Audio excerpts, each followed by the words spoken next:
నమస్తే, welcome to సంధ్యావందనం.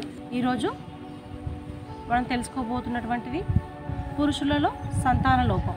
చాలామంది ఒక జంటకి పెళ్ళైన నెలలు గడుస్తున్నా కూడా పిల్లలు కలగకపోవడానికి కారణం స్త్రీగా భావిస్తారు.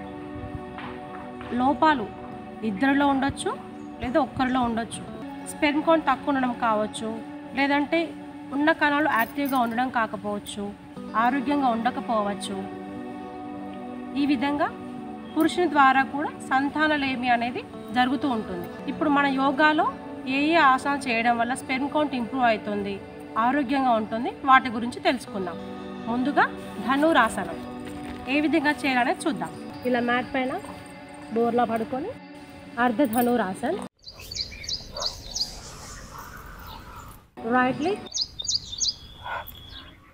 రైట్ హ్యాండ్తో లాక్ చేసి యాంకిల్ దగ్గర,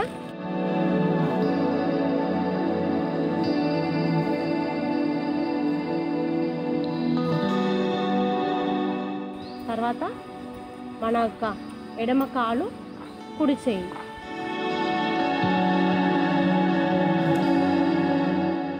ఇలా ఎంత వీలైతే అంతసేపు 10 కౌంట్స్ నుంచి 20, 30 కౌంట్స్ వరకు ఉండొచ్చు.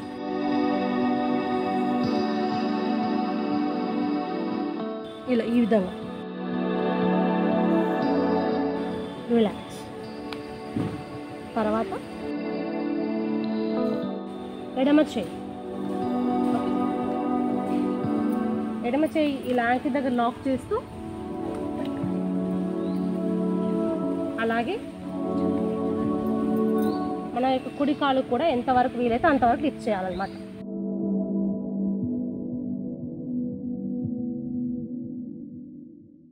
రిలాక్స్. ఇలా చేసిన తర్వాత రిలాక్స్.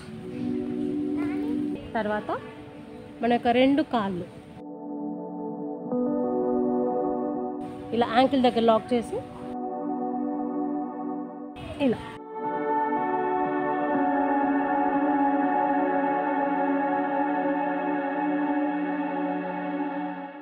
మన యొక్క తొడలు ఇలా పైకి లిఫ్ట్ చేయాలి.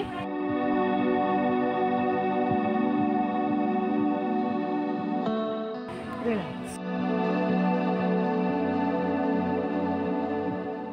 ఇప్పుడు నిదానంగా పైకి లేస్తూ రిలాక్సింగ్ పోస్చర్కి రావాలి.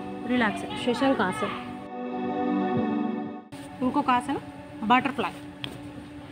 ఇలా రెండు చేతులతో లాక్ చేసి ఈ విధంగా ఇలా చేయడం వల్ల స్త్రీలలో అయితే అండోత్పత్తి జరుగుతుంది, పురుషుల్లో అయితే స్పెర్మ్ కౌంట్ అనేది ఇంక్రీజ్ అవుతుంది అన్నమాట.